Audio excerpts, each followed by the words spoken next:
जब हम अंडमान के बारे में सुनते हैं तो हम इसके खूबसूरत समुद्र तटों और प्रवाल भित्तियों की याद दिला दी जाती है। हालांकि इनमें से कई द्वीप अब पर्यटन स्थल हैं, लेकिन इनमें ऐसे द्वीप भी शामिल हैं जो निर्जन हैं और जिनका बाहरी दुनिया से कोई संपर्क नहीं है।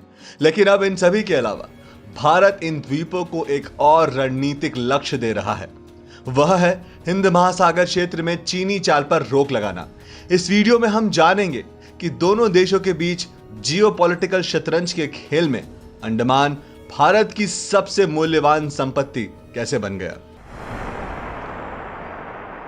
संख्या में तो सही, आज दुनिया के सबसे बड़ी नौसेना चीन की है।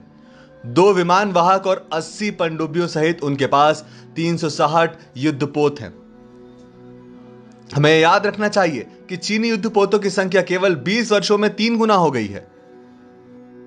चीन बताता है कि यह उनके तटों और आसपास के दक्षिण चीन सागर की सुरक्षा के लिए है, लेकिन यह स्पष्ट है कि वे एक ब्लू वाटर नेवी को प्राप्त करने का लक्ष्य रखते हैं जो अमेरिका की तरह सभी 7 महासागरों में उपस्थित स्थापित कर सके।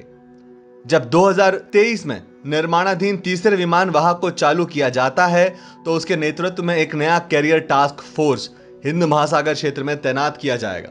चीन ने सीबेट को मैप करने के लिए कई सर्वेक्षण जहाजों को तैनात किया है ताकि 85,000 टन के विस्थापन वाला यह विशाल जहाज सुरक्षित रूप से यात्रा कर सके।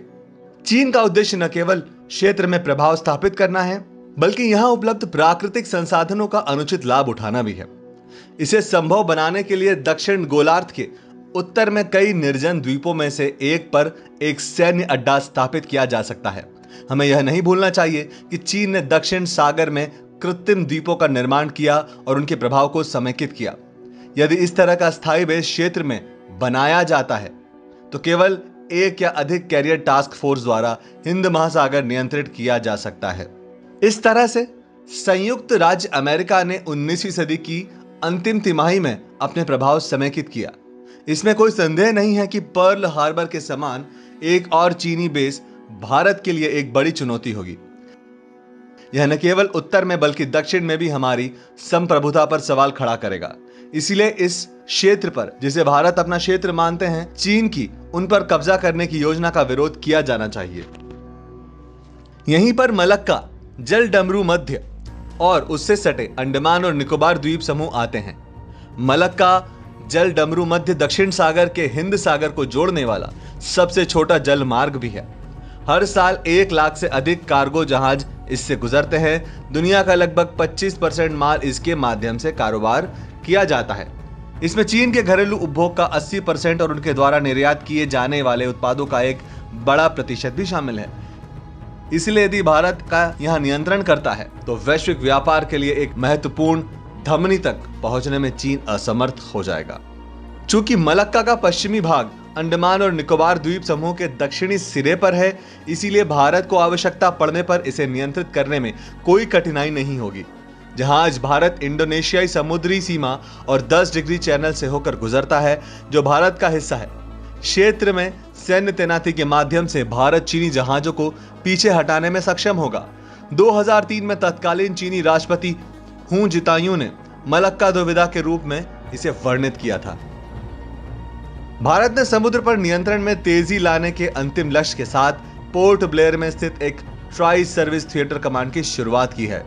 हमें विशेष रूप से याद रखना चाहिए कि यह भारत की पहली एकीकृत कमान है जिसमें थल सेना, नौसेना और वायुसेना शामिल है। वायुसेना की भूमिका भारत द्वारा तैनात युद्धपोतों और पनडुब्बियों का समर्थन करने के लिए होगी, जबकि द्वीपों की रक्षा में थल सेना की भूमिका होगी। भारत ने पहले इस क्षेत्र में कई प्रमुख द्वीपों पर नौसैनिक अड्डे और रनवे बना दिए थे। हालांकि बढ़ते खतरे को देखते हुए यह उम्मीद की जाती है कि अधिक उन्नत युद्धपोत MiG-29 के सहित बेहतर युद्धक विमान और यहां तक कि जरूरत पड़ने पर परमाणु हथियार भी तैनात किए जाएंगे।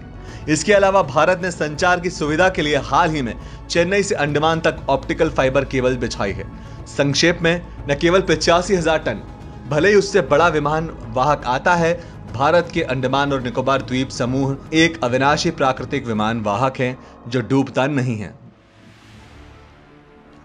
लेकिन यह मत सोचिए कि चीन भारत की इन तैयारियों के साथ ही हिंद महासागर के तट पर अपनी महत्वाकांक्षाओं को छोड़ देगा। चीन भारत के सैन्य अभियानों को जानने के लिए अंडमान के पास एक अवलोकन पोस्ट स्थापित करने की कोशिश कर रहा है।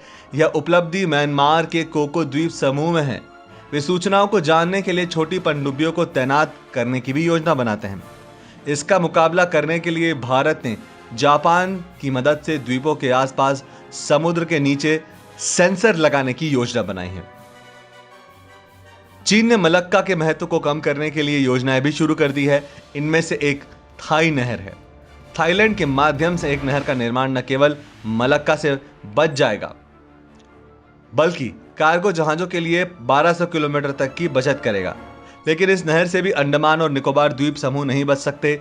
परिणाम स्वरूप वर्तमान में चीन इंडोनेशिया में सुंडा जलडमरू मध्य और लोम्बोक जलडमरू मध्य के माध्यम से 2 मार्गों को लक्षित कर रहा है। हालांकि चीन के दक्षिण चीन क्षेत्र के अधिकांश देशों के साथ सीमा विवाद है, लेकिन आमतौर पर इंडोनेशिया के साथ उसके अच्छे संबंध है। नतीजन यह अनुमान लगाया गया था कि चीन को अतिरिक्त परिवहन लागत पर प्रतिवर्ष $85 से $1 बिलियन के बीच का खर्च करना होगा। चीन अस्थायी रूप से हिंद महासागर क्षेत्र को प्रभावित करने से नहीं कतराएगा, क्योंकि उसे इतनी बड़ी राशि कम खर्च करनी पड़ेगी। यह स्पष्ट है कि अंडमान और वहां के भारतीय योजनाएं चीनी चालों को रोक रही हैं। Checkmate China.